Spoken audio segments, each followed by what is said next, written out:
Welcome to the Slop Temple. We pray this video helps. You start by authenticating and positioning the car. Connect to the Ola app and log in. Make sure your payment method is active. Once done, park close and align the EV inlet with the charger nozzle for an easy reach. Turn off accessories and put the vehicle into charging mode if required by your car. Make sure the charger bay and connector are dry and undamaged, because a secure physical and account setup prevents delays and reduces safety risks.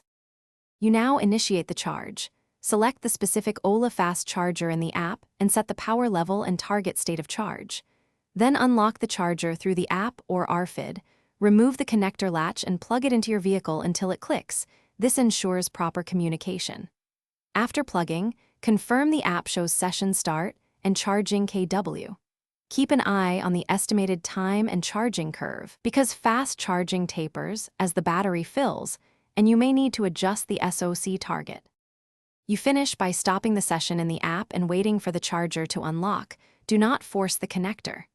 Once unlocked, remove the plug and stow it properly, then confirm the vehicle reports the intended SoC. Make sure you close the inlet and take any receipts. If something goes wrong, an error or no unlock, note the error code, try restarting the session or power cycling the charger. And if that fails, move to another stall or contact Ola support with the code for faster resolution. Thanks for watching. Consider subscribing if we helped you.